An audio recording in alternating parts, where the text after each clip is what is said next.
We are live. Good morning, Yay. everybody, or happy noon if you're on the East Coast. I am Mhm. Lawrence Witterman. This is the Daily Whatever Show. Happy National Coming Out Day.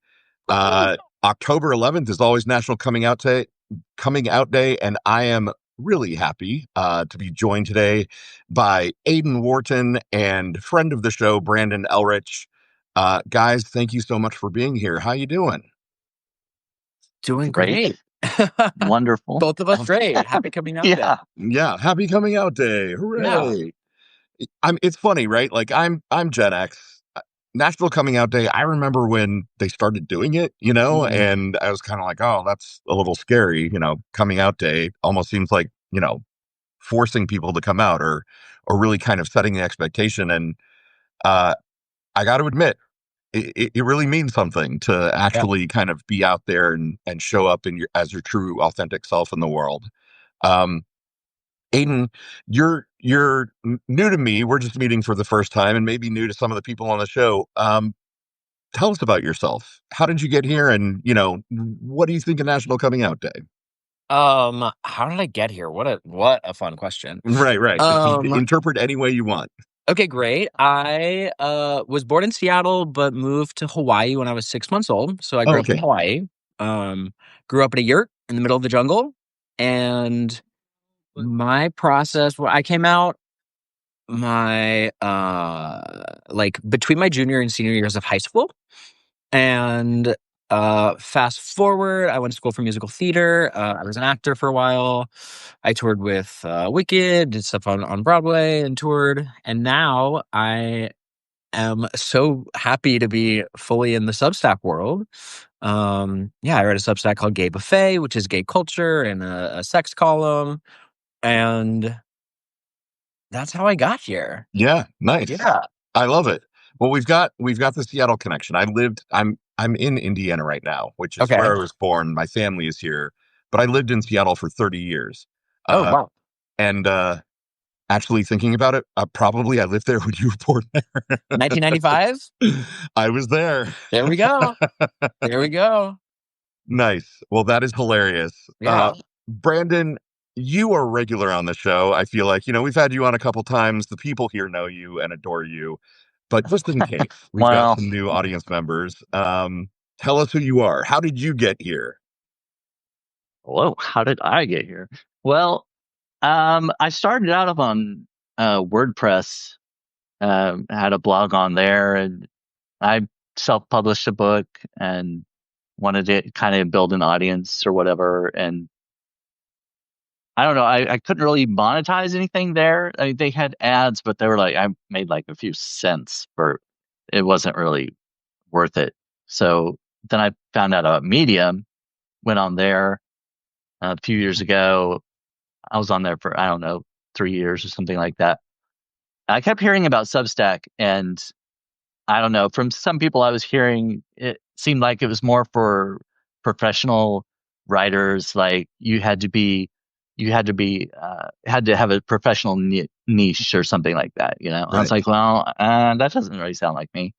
But then other people from Medium that I knew were starting to migrate over and writing on there, kind of in the same genre. Well, Robin Wilding was one of them. She's in here now.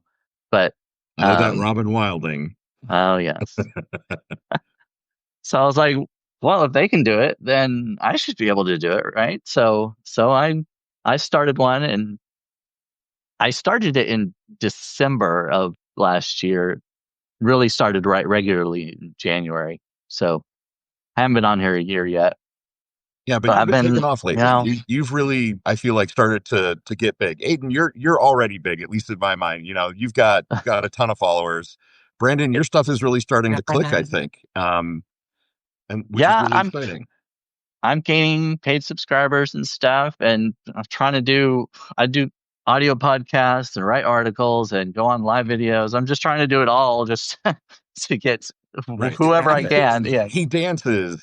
He does show tunes. I do not dance. Oh, come on. Come on. We're gay. All of us dance at least a little. I was just about to say, that is not a gay stereotype that fits me. Yeah. Well, I cannot dance. fashion and grooming are not the gay stereotypes that I inherited. I've got the singing, dancing, writing, graphic design piece, but dressing fashionably, I've tried my entire life. I can't do it. I don't know. I think that shirt is very cute. Well, thank you. I mean, it was appropriate for today. Gay as fuck. It's just true. Although roaming around Fort Wayne, Indiana, wearing the shirt is not a good idea. The side eye that I get is of epic proportions. Mm-hmm. Yeah, it's similar for me. I'm in the state of Missouri, or Missouri, however you want to pronounce that. Right. However they're pronouncing it these days. But yeah, it's very rural in this area, and yeah, I definitely get some looks. Well, I even get looks just going out if I put on a little bit of makeup and have earrings and stuff like that. That's even a little too much for some people, Yeah. But yeah, no, I would imagine. Hey, everybody out there, go and touch the hearts for these two guys. Tell them thanks for showing up today and being willing to talk to me about National Coming Out Day. I'd love to hear about each of your coming out stories, and of course, I'm happy to share mine too. I mean, on National Coming Out Day, I figure this is the perfect time to kind of talk about what it was like. Aidan, I'd love to hear what your experience was like. Were you one of those guys who was like out from the age of 5, or did it take time to? It took time. Also, wait, because I'm not looking festive, I do have my National Coming Out Day mug, where as it gets hot, all of these famous icons little come out of the closet. Love. It's very fun. Nice. I didn't come. I wasn't I had a girlfriend every year, sort of up until my junior year of high school was my method of processing. Right. But I did a lot of theater, and my school was very academics focused. So it wasn't that it couldn't have been a possibility. I just took the time to process and figure it out. I think looking back, you're always like, oh yeah, there were the signs. I just didn't put them together till sophomore, junior year. And then I was bisexual for a moment, and then came out to myself, I would say my junior year of high school in spring. Did some I came out to my family around then, some close friends, and then publicly right before my senior year of high school. Yeah. Which was fun. I was student body president, so then I was and had a long distance boyfriend at the time, so I was no one can tell me anything. Right. Was he in Canada? Was your long distance boyfriend in Canada? He actually was in New York. It actually was a crazy story. I did the Emerson College pre-college summer program in Boston between my junior and senior year. And a friend of mine was going to school in New York from Hawaii, and she was like, hey, there's this guy, I think he's really cute. When you come to New York next year for college, I'll set you two up. And I ended up getting so badly delayed on my way to Boston through JFK. I was there for 13 hours that she and him came from Manhattan to JFK just to hang out, which is crazy in retrospect. Right. And we totally hit it off. And then he took the train up to Boston while I was there. And so he was my boyfriend for my senior year of high school. And I was like, now I'm gay and I have this hot boyfriend and student body president. So you can't fuck with me. Seriously. And then you were the Elle Woods of your. I mean, kind of. And then for National Coming Out Day, I remember I wore an I Heart My Boyfriend shirt. I made it a whole thing. So it was a lot of fun. Hawaii is very blue. Interestingly conservative as well, but my school was really supportive. My family were really supportive. I was very lucky. Right. Yeah. That's something I was just about to ask, how your family took that. Yeah. I mean, my dad is truly the loveliest, sweetest. My mom is so wonderful. My dad sort of knew. I remember he asked me once, he was like, do you like boys or girls? And I was like, I don't know. And I was in the car, I drove away.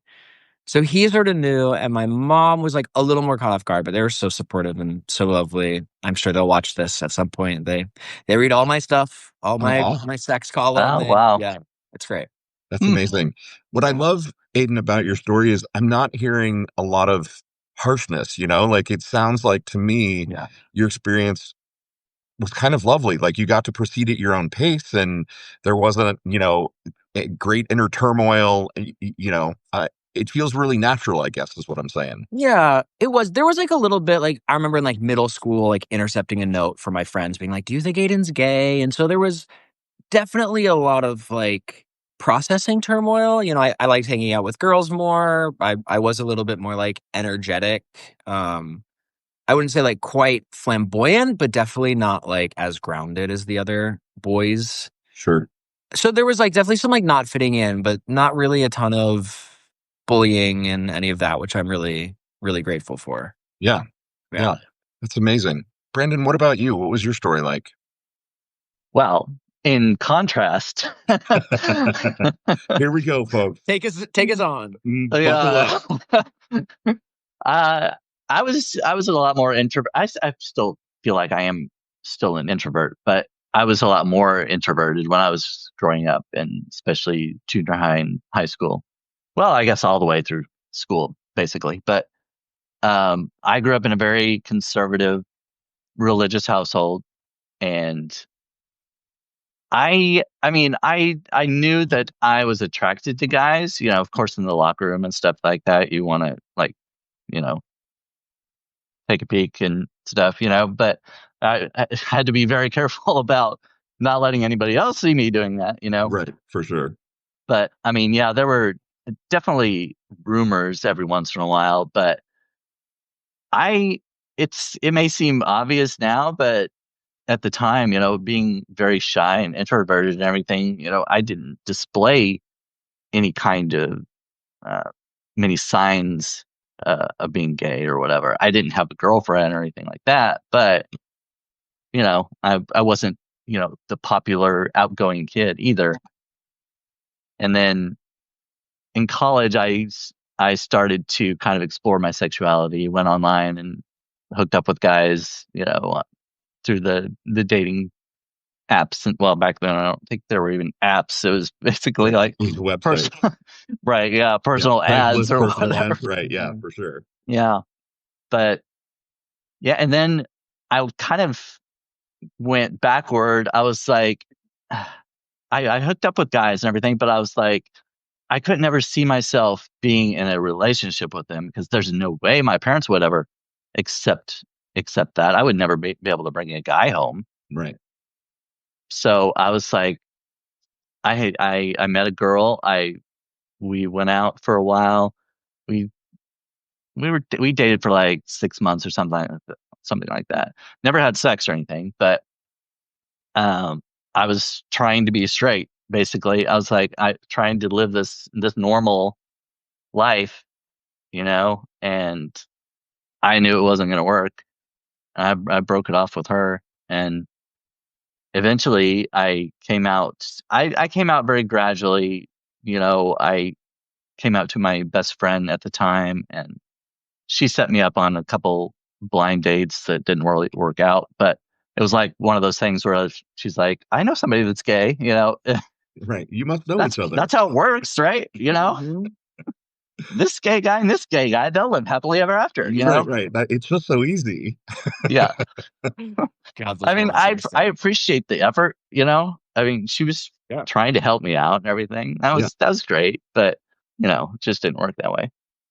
But so and that's not my personality either, to come out to have a big, you know, a coming out party that like some people do or whatever. Because still I knew that I wouldn't, I mean, if I had a coming out party, nobody would be there because I wouldn't have anybody that would support that in my life.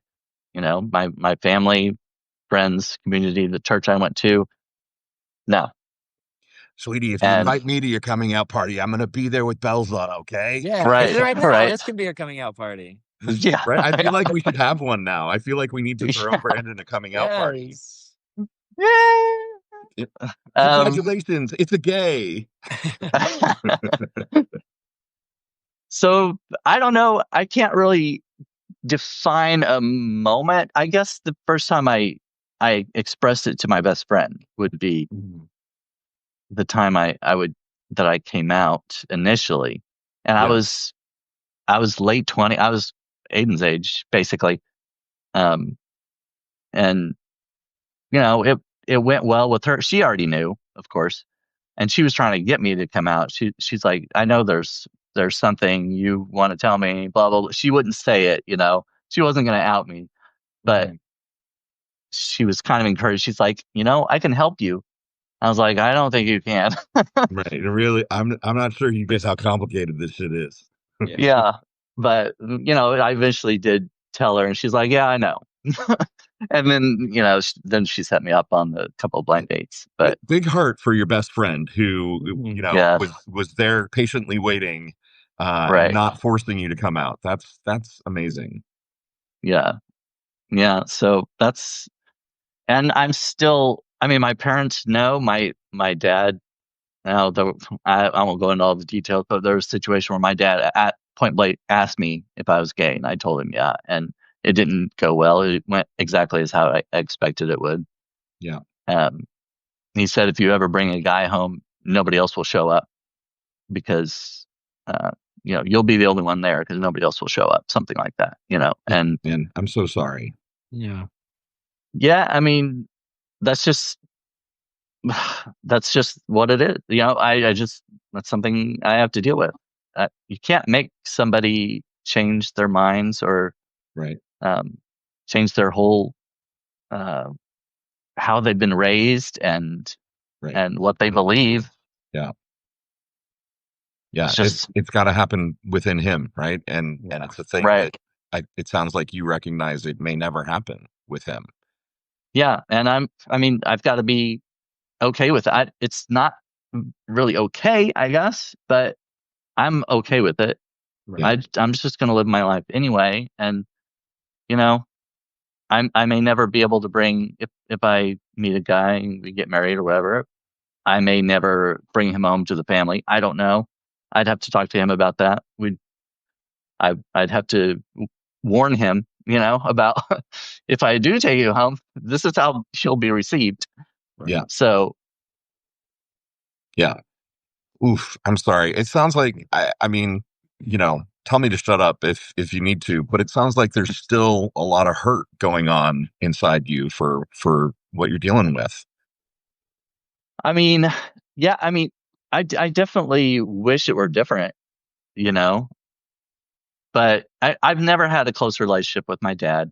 He was very different from me.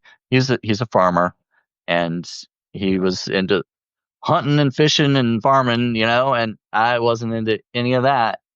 And he was trying to mold me into what he was and he wanted to be. Right. And it wasn't going to happen. So we've never really had a close relationship. I don't even want a close relationship with him. I would like a close relationship with a father, but not with him. Right. You know what I mean? If that makes sense? No, I wish I would have had someone different, or he would have been different, I guess. Yeah. Sorry, Aidan, I think I cut you off. Were you gonna say something? I was just agreeing. Yeah. Yeah. It's so hard, Brandon, to realize that, the parents we get are the parents we get, and you can't change them. And Aidan, it sounds like you were very lucky with your parents. And I feel lucky with mine. My mom has been wonderful. My dad passed when I was 14, and I play out the whole would he or would he not have appreciated me? Would he have rejected me, or would we have any kind of relationship? There's no way of knowing. Brandon, it sounds kind of crazy, but at least there's some honesty there, right? Like you know who your dad is. He's not presenting a false front in any way. And, but I hear what you're saying. Like, it would be nice to have a dad, right? Like, it would be nice to have a relationship with a father figure. And I can relate. I didn't get to have that either. So I'm really sorry.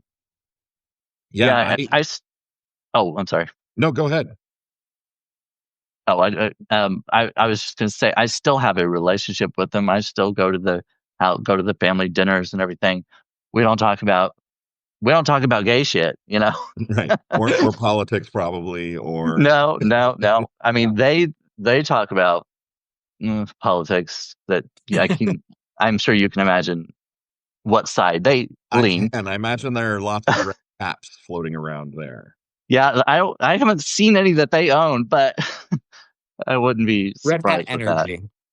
Yeah, right. Exactly. Right, Yeah. right. I just stay out of that conversation. I just do not engage whatsoever. Yeah. I feel you. My coming out was, I really struggled. Up to and including I was incredibly depressed, and there was a moment where I was seriously on the verge of killing myself. And I've told this story on the show before. I I was not a popular kid. I was the chubby kid with glasses. I had, no idea kind of what my sexuality meant. So this is, I mean, I was in elementary school in the 70s and, in middle school and high school in the 80s. And it was just not okay, to be gay. I was growing up in South Florida, but, where there was actually an active gay nightlife that I had no idea existed there. I was just a kid. Um, but yeah, like coming out for me was really hard. I like went through a mourning process because I bought into the whole like Disney, like I'm going to get married and we're going to have a family and a cute house and 2.2 kids. And, you know, and there was kind of this like heartbreak moment where I was like, oh shit, I don't get to have any of that, because in the 80s, it kind of didn't seem like if you were gay that you could have any of that. Right. And, kind of compound on that. And Brandon, you and I have talked about this. Like I was coming out, kind of coming of age and figuring out how to come out right as the AIDS epidemic was at its worst, right? Like there was no PrEP. There was like condoms and a prayer, basically. And, oh, just don't fuck, like literally like the doctor advice at that time was, well, just don't have sex. Mm-hmm. Okay. Yeah, no, that's great. You try that too. I'll do it when yeah, you right. So, I was living by myself not in Atlanta, but outside of Atlanta, when I was 23, 24, and I had this breakdown. I was actively plotting to go buy a gun at a pawn shop, and I had this kind of amazing epiphany, like this spiritual, one of the most profound spiritual experiences of my life, where the night before I was going to go buy the gun, I talked to God and God talked back to me, or, God, whatever you want to say, higher self, great mystery, power of the universe, whatever it is, and I got this message that like, oh, no, I'm okay. And it doesn't matter what other people think, because I had been so wrapped up in what other people thought about me. And that was kind of my liberation, and I decided that I was going to come out, and it was a rocky process, and it was definitely like I told my friends, my best friends at first, and everybody reacted well. Nobody reacted negatively. I'm not going to say it was positive necessarily, but there was a lot of like, oh yeah, we kind of thought this might be the case. And when I came out to my mom and my sister was sort of the same thing. But for me, I was also kind of I had a lot of like Disney programming, I don't know a better way to say it. Like I was like, okay, I'm gay. So now I'm going to meet my prince, my prince is going to come in every sense of the word. And we're going to go be happy and buy a house with a white picket fence. Right. And I've spent kind of a lot of years unprogramming that and deconstructing it, to get to a point where I'm like, I could have an open relationship with a hot guy and it's really cool and we have fun. And hey, that's not necessarily a thing I could have had if I had tried to, be straight my entire life. So, Right. I wanted to talk about National Coming Out Day though. So have you guys had any experiences around this day in particular that have really stood out for you? Anything, and, and maybe not. I feel like Pride Month is always kind of more the big reveal, I'm paused because I'm gonna get a photo that actually like with the first one is my answer, but like the photo of me from that day is like so heartwarming and endearing. Go that get it. I Go wanted to get it. All right, Brandon, you talk while Aidan is getting the photo. accompany that. So I was like, well, I won't be able to say much because coming out day, I think it was not a thing for me, being in the closet most of the time. Yeah. But, I have gone to Pride events for the last several years. I think 2019 actually was my first one that I went to in Kansas City. Yeah. And that was a great experience. I didn't know really what to expect. And I went there and just felt so comfortable. It was just, I don't know. I can't really, it's hard to describe the feeling really, just of acceptance and comfort. I didn't have to pretend to be anybody. Right. And I was also taken aback by the lack of clothing. That was, right. I And had no taken aback idea. and also delighted and titillated by the lack of clothing. Oh yeah, I was fine with it. But Right. I No was just complaint. surprised.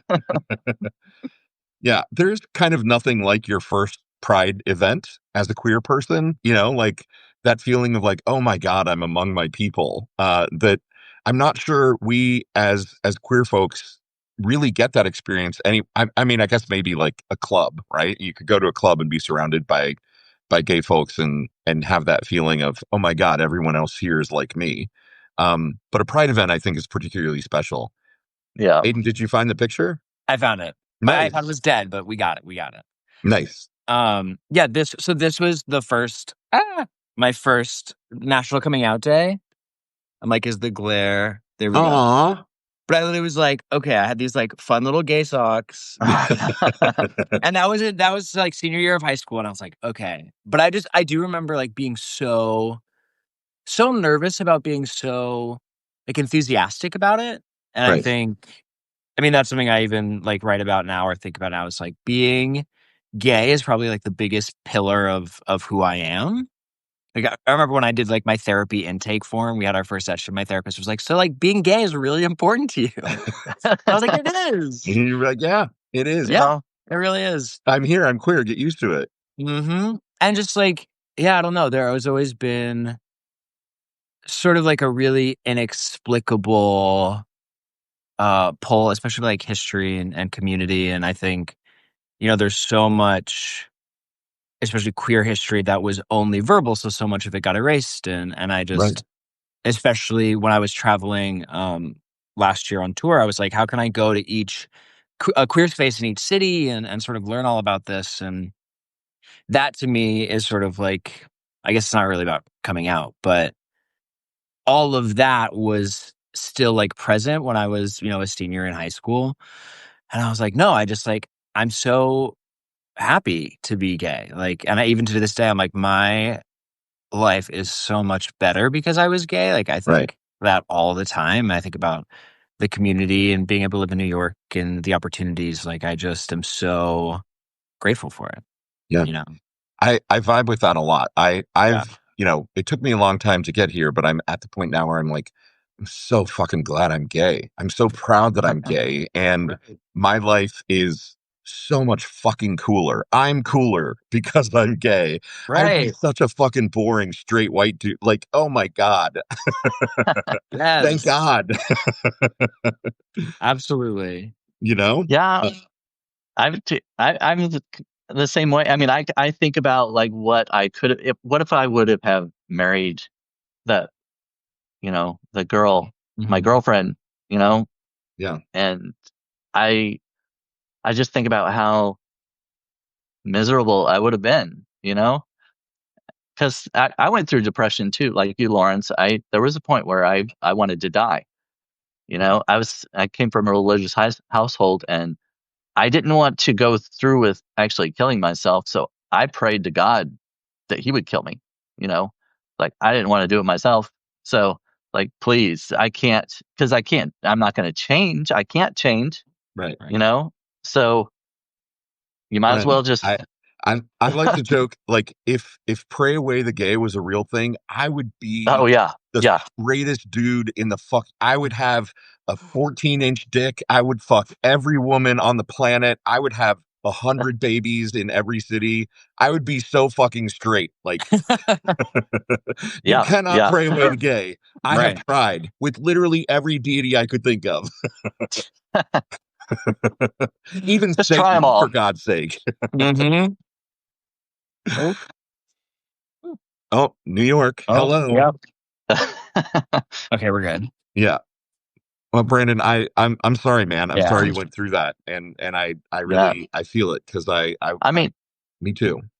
I'm definitely better now. I mean, I've a control over my depression. I know when the signs are there, and I've gotten to the point where I kind of like you, Lawrence, where I was like, God accepts me for who I am, and Yeah, I'm not worried about any of that anymore, So I'm good now. yeah, It's just, I still have things to deal with, my family and whatnot. There might be a little conflict there, but it's not gonna stop me from, living the life I want.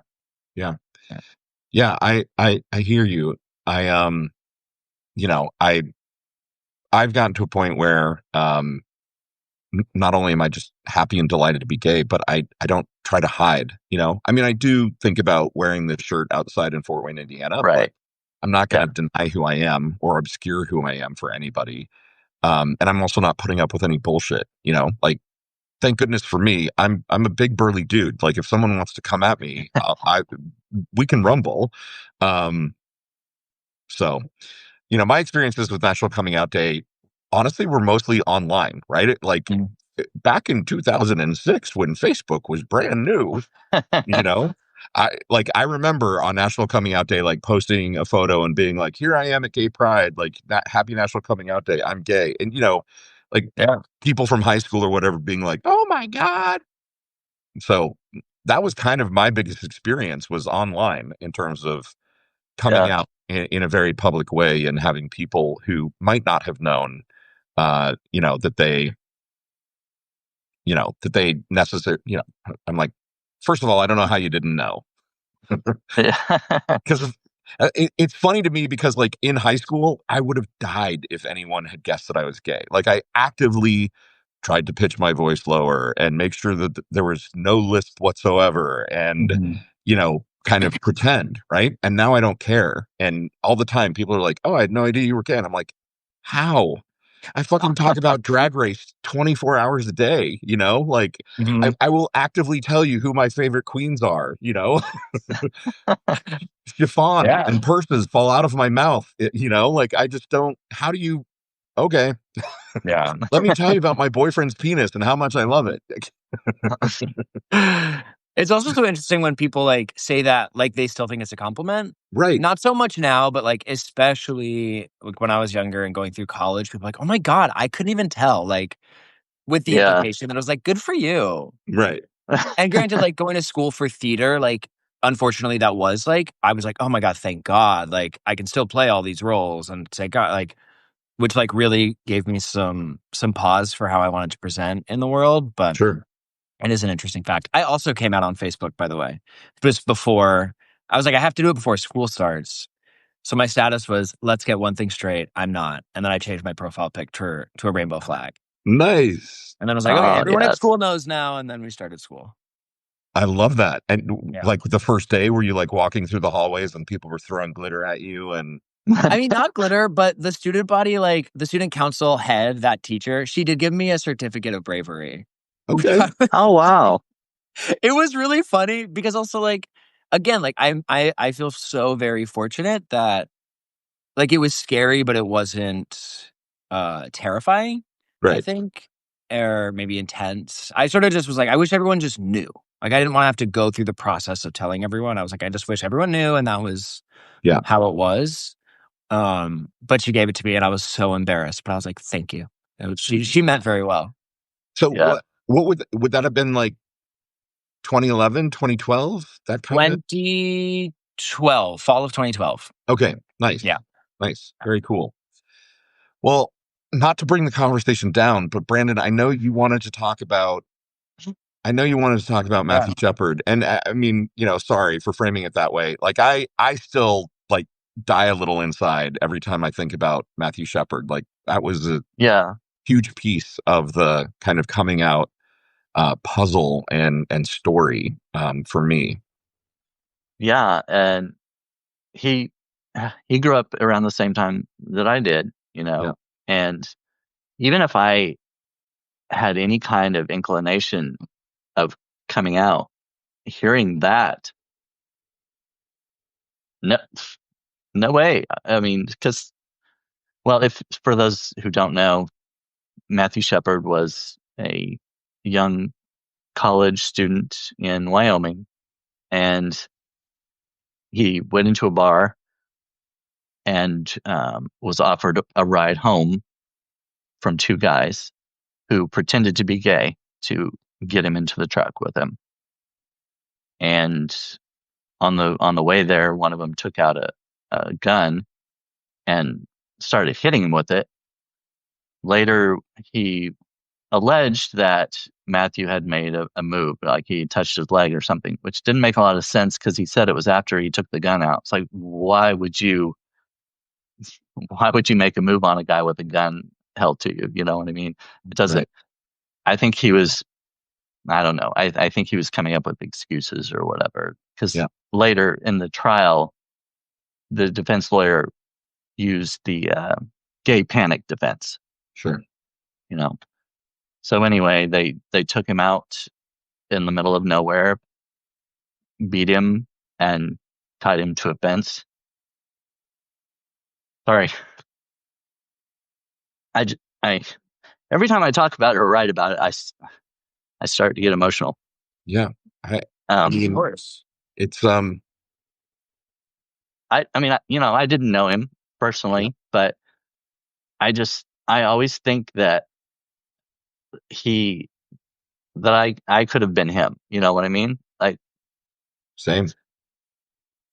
He was in a rural area. I was in a different state, but it's not dissimilar, really. And so anyway, they tied him to a fence, left him there to die. He was found. He was still alive, but very severely beaten and unconscious. And he was taken to the hospital and never regained consciousness and died 6 days after the attack. And yeah, it was. I wrote an article about it. I haven't published. I think I'm going to publish it on Monday on Substack. But tomorrow marks 27 years since it happened.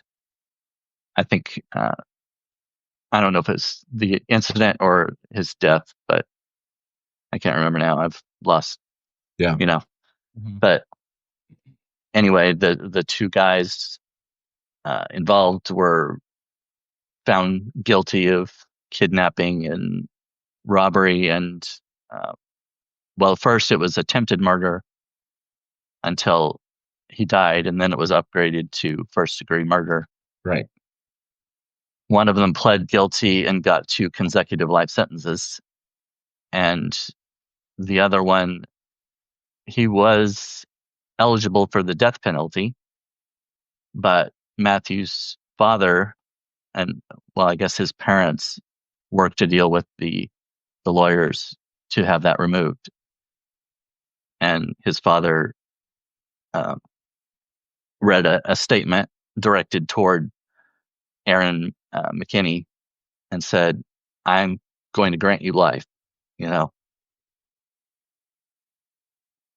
Right. Which you did not do for my son, but I'm going to do for you. Right. I remember being so moved by that statement and how powerful it was that his parents, in this unthinkable moment of tragedy, still managed to embody what we think of are supposed to be Christian values, right? Like forgiveness, right. Like profound forgiveness for something that is unforgivable. It was such a transformational event. And I'm seeing in the comments, I'm sorry I'm not keeping up on the comments today, but I see a lot of love in the comments, and also it was a huge deal for the country. Like it really was. It kind of hit at a time where it was almost like the key that sort of unlocked some additional level of empathy, at least, because there was nobody that could look at pictures of Matthew Shepard and not see themselves or their son or their best friend or, a kid that they know, right? Like the cute, harmless kid who just wanted fucking friends, right? And, wanted to get laid too, probably, but never should. We don't even know that he explicitly hit on these guys, right? Like their story as narrators is so unreliable. We have no idea what was said or what was done. And none of it forgives what happened. It's hard too because, well, I watched the documentary Matthew Shepard, an American hate crime, and they played the recording from the investigators' interview, the interrogation, and Aaron McKinney, when the investigator asked him, what did he look like? And he said, looked like a queer dude. And the investigator said, like a queer dude? And he said, yeah, like a fag. So it's obvious that he recognized that he was gay. I don't think there's any question that it was a hate crime, Yeah. And some people later tried to downplay it and said it was a robbery gone bad or anything like that, things like that. But from just that interview, and then the girlfriend of one of the two said that how much he talked about he didn't like gay people, that kind of thing. And so, yeah, I don't think there's any question about that. Yeah. And then Matthew's mother, she worked a lot with lawmakers and was trying to get the hate crime law passed. There was a hate crime law, but it only included race, religion, national origin, that kind of thing. Right. And they worked for several years. I think it was 11 years later, when Barack Obama was president, he finally signed the bill into law to include. Well, I've got it somewhere here. I was going to say what it was, but so the hate crime now, when it was changed, it said any act that includes a crime that is motivated by prejudice based on the actual or perceived race, color, religion, national origin, gender, sexual orientation, gender identity, or disability of the victim, or is a violation of the state, local, or tribal hate crime laws. Yeah. So that was an important moment.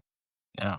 A big transformational event. And, I don't know that I'm necessarily connecting two things that maybe aren't completely connected, but I feel like it was after that kind of the idea that we need to come out to the people around us so that, the average American can have the experience of like, oh my gosh, I do know gay people, right? Like, there's a gay couple down the street and they seem totally normal, whatever that means, right? So it's a big deal. And I really do think that it was one of the things that led to, when you think about it in the scope of history, the pretty rapid change of minds that happened in this country over the course of the last 30 years around the acceptance of, queer people and gay marriage and kind of the movement towards liberation that we've seen. Speaking of gay marriage, and to maybe shift us onto happier territory, Aidan, I warned you I was going to do this, but I can't not fangirl for a moment over the beautiful, beautiful wedding that you and your now husband celebrated. Brandon, I want to thank you for bringing up the topic of Matthew Shepard and just honor, his memory and that experience and you for helping us to remember on this day. But let's talk about gay weddings. Well, and okay, this believe it or not, there actually is a segue between that. There's a really beautiful song by Ricky Ian Gordon called "A Horse with Wings" about Matthew Shepard. Okay. And my sort of introduction to theater and voice lessons was this performing arts festival back home. And I'm sorry, there's so much honking. You're good. And that was one of the songs that I was assigned. And the town that I grew up in was very cowboy town. Hawaii has one of the largest privately owned ranches, if not the largest in the country. Cowboy culture is huge. Country music is huge. And the aesthetic, even though most people think of beach, it's like pretty high elevation. So it is a lot of like grassland and scrubland and big sort of like pastures and all of this. And so I was assigned this song and I was like, oh, I don't actually know this. I think I was 14, maybe 15. And that was my introduction, and all of the imagery in the song, doing all the research, so ties into actually like the town I grew up in. And that was my introduction. I was like, and I think a big part of why I felt the need to be so importantly visible, or not, why it felt so important to be visible. And sort of like, especially in seeing all the chats, like if something terrible happens, when something terrible happens, how you deal with it and how you can use it to sort of make change in that way. So I was really grateful for that introduction in that way. And then segue was also very close to where I got married, and I think it is Hawaii. There is like, again, like a very strong religious population. Like the missionaries came over and converted a lot of people. And so there is this really interesting dichotomy, like a heavy Mormon presence, heavy Catholic presence, and yet everyone is very kind and everyone is very accepting. And so even like my high school ended up donating like half of the stuff for our wedding. My best friend who lives there donated the other half. So the wedding was in August, the beginning of August. It was just immediate family and like 12 of our closest friends. And it was a really intense experience. I think, anyone could have told us, but we didn't listen, that it's a lot more work than you thought. We're very intentional about our relationship. And so I kept saying, like, this feels like the wedding that is perfectly symbolic of our relationship. It has taken a lot of time and care, and we've like really taken everything apart to figure out how we want to do it and what we want to do, and then put it all back together, which is how we approach our relationship. And so we sort of like divided the days to give people like a good introduction to the island. We went to the yurt I grew up in, my childhood home. And it was really cool because I don't often get people visiting my childhood home. Like, it's really hard to get from New York to Hawaii. It's long, it's expensive. And so to have like all of our nearest and dearest people there was really, really incredibly special. And we like divided our time. We had one day that was just friends. We had one day that was just family. And then our families like really came together to do so much for the wedding. One of my sisters like planned the whole meal. My other sister and my mom like did all of the tables, and they went foraging for foliage to like do the table centerpieces. And my brother like also helped. My dad cooked. My brother helped set up and take down. My sister's partner like strung up all these like really incredible lights for us, and all of our friends had little jobs. Like, it was really just this moment where we looked around and got to be so like, everyone bought in the right way. And so we did like a little, on the day of, cocktail hour at my dad's place, and then walked down to his neighbor's house who said we could, stand on the beach in her yard. And we did our ceremony, and we didn't have an officiant. We felt really strongly that we wanted to officiate ourselves because we felt that it didn't make sense to have someone else talk to our people about our relationship. I was like, I want to talk about it. And our theme was thanking all of the people who had helped us get to marriage. And like, I think I cried probably like 28 times. I think 22, I think actually was the final count. So we like talked about love, and then we went around and like thanked each group of people, like our friends and the in-laws and siblings. And then did our vows to each other, and went back for this like magnificent dinner at my dad's. And it was very us. And it felt just like so profoundly special to be able to share that with everyone, and like really take the time to be like, we are so grateful. And to me especially, and also Casey, like community is so vital. And so to be able to celebrate it in that way just was really Specials. I can't keep saying special. You can. We get it. The English language isn't really helping us out. We need more No, words. it's not. And then like afterwards, like everyone was walking back and it like started raining, and I love beach rain. I think it's the coolest thing. For sure. It was a full moon, and it was 8/8, which apparently numerologically is really special. So we felt really grateful. You know, it was That's a real amazing. work of community. All right. I mean, relationship and wedding goals. It was, well, it's funny. Yeah. I told my brother, and my brother's great and sometimes likes to tease me, where I was like, yeah, it's just like our relationship. It's super complicated. It's a lot of work. And then it's like really great payoff. And he goes, uh-huh. And like your relationship, there are a lot of people involved. And I was like, thank you. Yeah. Correct. Yeah. Which was funny. Like even in Casey's vows, like he said, like, I promise to help you like kiss as many boys as possible. Like it was like a very, I don't know, it just felt like a really cool, wonderful. Such a gay, like such an open relationship, gay boy. Right. I am going to find the dicks that you can put in your mouth, baby. Right. And like as somebody like I was obviously the person who like initiated all these conversations a couple years ago, but to hear him echo them, like I didn't, like in front of all our people, like really made me feel very seen in a lovely way. That is awesome. Congratulations to both of you. And I love it because I wanted to kind of segue and maybe end this, we're getting close to the top of the hour, kind of talk about what is possible. And let me back up. Anything is possible in a straight relationship as well. I'm not kind of holding queer relationships up as like we're the paragon of, sexual exploration and whatnot. But I do think gay relationships have, in a lot of ways, led the culture in terms of exploring non-monogamous ways of being in partnership. And, I'm in an open relationship with a long-distance boyfriend. Can talk about that. But I'd love to hear Aidan and Brandon. I know you get around, girl. But I don't know. I feel like there's adventure and exploration that's available in gay relationships that maybe isn't necessarily baked into straight relationships. What do you guys think?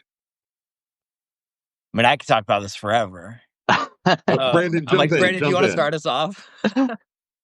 Well, yeah, I've been in a few relationships with guys. They were not open relationships. And actually, the first time I ever corresponded with Aidan is we did collaborating on an article together about open relationships, and it was kind of a question and answer thing, I responded to one of his articles, and I was like, I would not do an open relationship. I couldn't see myself about it. Yeah, right. So, but yeah, I don't know. I don't know if I still have the same ideas about it. Because I'm just my personality. I have a very, I'm insecure, and I have, self-esteem issues. So I feel like if I was with somebody and they brought up the idea, wanted to, explore with somebody else, I'd be like, well, aren't I enough? What? Right. That kind of very thing. Common feeling, right? Mm-hmm. Yeah. But I'm not sure that would ever go away. But I do explore single relationships. I'm still on all the dating apps, and I hook up with guys and stuff. But one of my stipulations is I don't want to hook up with anybody that's in a relationship. I don't want to be the one to, and I know that it's the other person's decision too, but I don't want to be part of breaking anybody apart or causing any discourse in somebody else's relationship, Yeah. So that's kind of my, I'm not sure I answered any question or anything, but that's, I mean, I feel like, my story is kind of one of, I don't want to call it progress, right? Because I don't necessarily want to privilege the perception that like, oh, I've evolved and now I can be open. Yeah. But my journey is different than what I thought it would be when I was a kid, right? Like I was very like monogamy, house, kids, marriage, same partner forever kind of thing. And I'm at a point now where um, I've been married twice. In both cases, they were open relationships. In both cases, it didn't work. So I have been deconstructing and trying to rebuild my own personal understanding of relationships. And I'm in a relationship now with somebody who I'm crazy sexually attracted to. We're very much in love. And it's the first time I feel fully comfortable being open because I know this dude adores me, right? And having that baked in from the very beginning has, and for me, like Brendan, I have been very insecure and jealous, right? Uh, and then who knew I'd be this big burly bear daddy that, like I hit my 50s and suddenly everyone is like bear daddy, like I get more than my fair share of attention, I feel like. And that kind of makes a difference too, right? There's a certain, I don't know, liberation in being like, oh, I guess I am desirable. So, my journey has been kind of complicated, and I'm at the place that I'm at now only because I've tried the stuff that I thought would work. I like my first marriage, we were monogamous, and then we opened things up, we could talk about all the details, but like I've tried this stuff and I'm at a place now where I'm like, I'm going to try the things that I didn't think I would try before because the stuff that I thought would work didn't work. Right. Yeah. So, Aidan, I know you're maybe an advocate for, like, you're in an open relationship. Like, yeah, how would you describe yourself? I've like actually really, especially the last 2 week articles I wrote yesterday and Wednesday were both about sort of like tenets of openness that like really had a response that I like wasn't expecting. And I've always for a long time like really felt like this is my calling to talk about because I think it is so common. I think everyone has really strong opinions about it. And yet we don't look at it with the same sort of like respect and care that we look at monogamous relationships. And I think it stems from like I do a lot of writing about the Disneyification essentially of our relationships where it's not that you're like not enough for a partner, but it's like none of us are like exactly the right fit for anyone, Right. And Yeah. I think with Casey, like I, from a pretty early point was like, my parents have had a really strange relationship.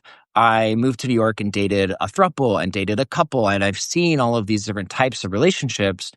And I was like, whatever kind of relationship we have, I want to make sure that we're choosing it really intentionally based on what we want and what works for us. And Yeah. I love life and I love the experiences of life and I want to experience everything I can. And so why would I not want that for my partner? And I know that there are things that I can't be for him. I can't change my appearance. I can't change my weight, my size. Like I am who I am, my age, if he wants other experiences. If we're out dancing and he like wants to kiss someone, I'm like, why not?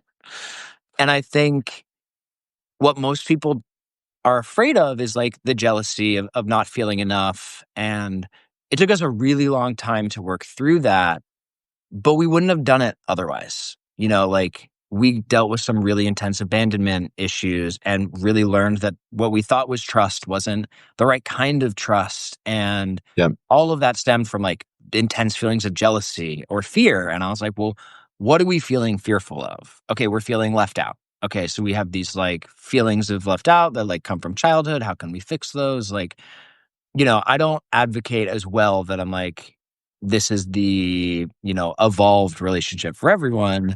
I think it's much harder for heterosexual couples. The gender divide is much harder to overcome. Sure. But, we're in the midst of this crazy loneliness epidemic, especially among queer people. Our phones and social media are fracturing us so quickly. Yeah.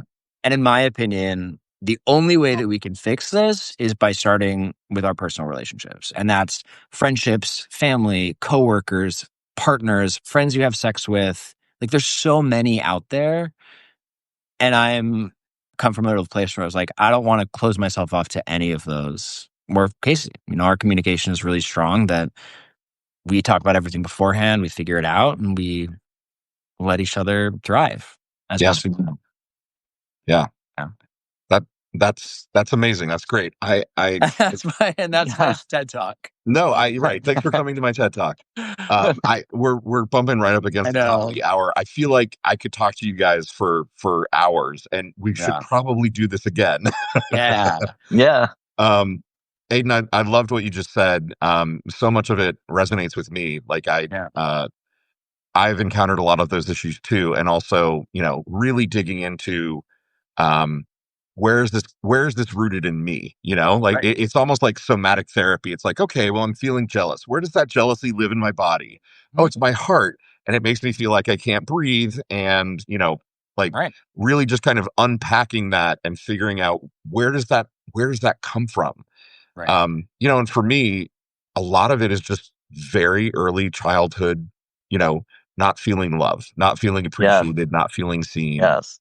And so for me, sort of this path into openness has really been a journey into healing some of my earliest wounds, which I kind of feel like is part of what we're here for as people, is to figure out how we can fix ourselves so that we can help fix the world around us, Amen. Gentlemen, this has been such an honor, right? Yeah. Yes. Yeah. Duck walk. Yes. Let's drop. So much fun talking to you guys. Thank you so much for being here. I hope you have a fabulous rest of your Saturday and a great National Coming Out Day. Aidan, give that hunky husband of yours a hug from us. I will. Brandon, you and I will hop on the apps. Yeah. To find somebody to hug and kiss. That's right. Everybody else, I hope you have a wonderful day.